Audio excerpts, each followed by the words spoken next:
Hey, how's it going? Hope your day is going well, and welcome to this series where we'll be learning more about Business Central workflows. So, if you want to truly understand workflows and not just use them, you're just in the right place. And don't worry, I've got your back always. So sit back, relax, and let's dive in. In this series, we're not going to copy and paste any ready-made solutions. Instead, we're going to truly understand what we're going to build and learn how workflows actually work. We'll be then building our own workflows from scratch and customize an existing workflows.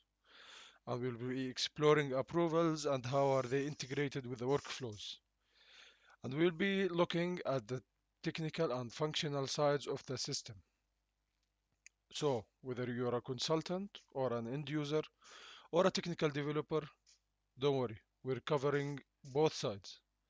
And if you don't know anything, don't worry also. We'll be going from zero to hero.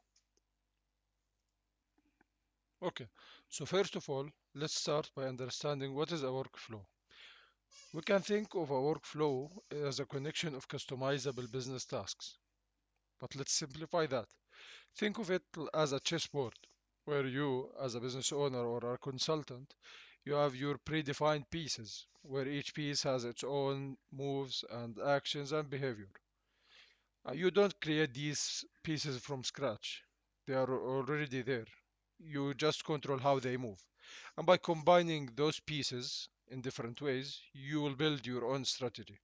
And that's exactly what's workflows in Business Central are. Now, let's understand something important.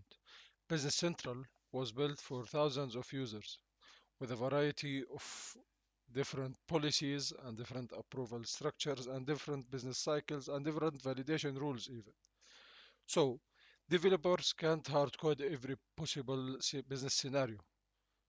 So what they did, they studied the common business needs and designed a flexible system that can react to different policies. And that system is workflows. Workflows allows users to customize standard business tasks without any heavy development, which reduces the amount of hard coding any customizations and reduce the amount of the need to any system modification. And it keeps giving the users the flexibility. It works like a magic.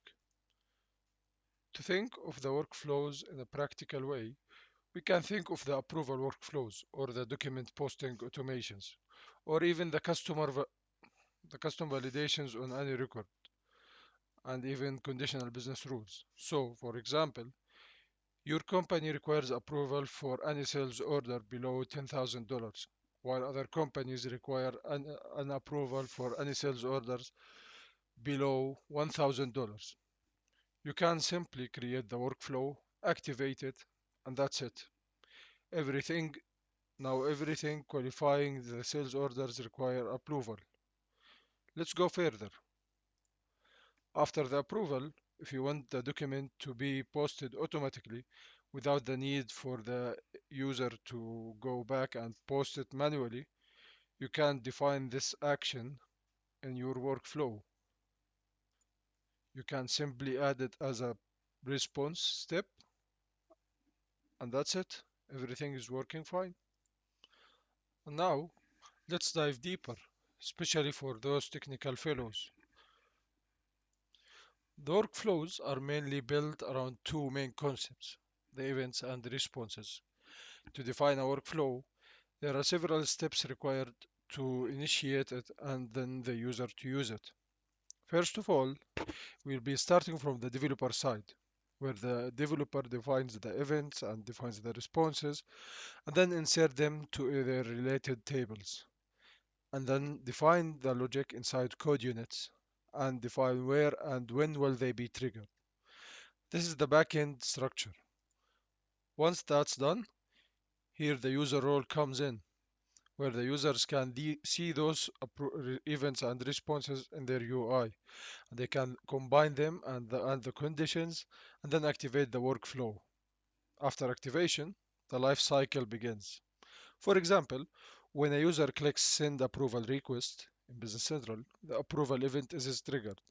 and then the related code unit handles the logic, and the workflow processes the responses. The system executes the defined actions. That's the life cycle of a workflow. Simple.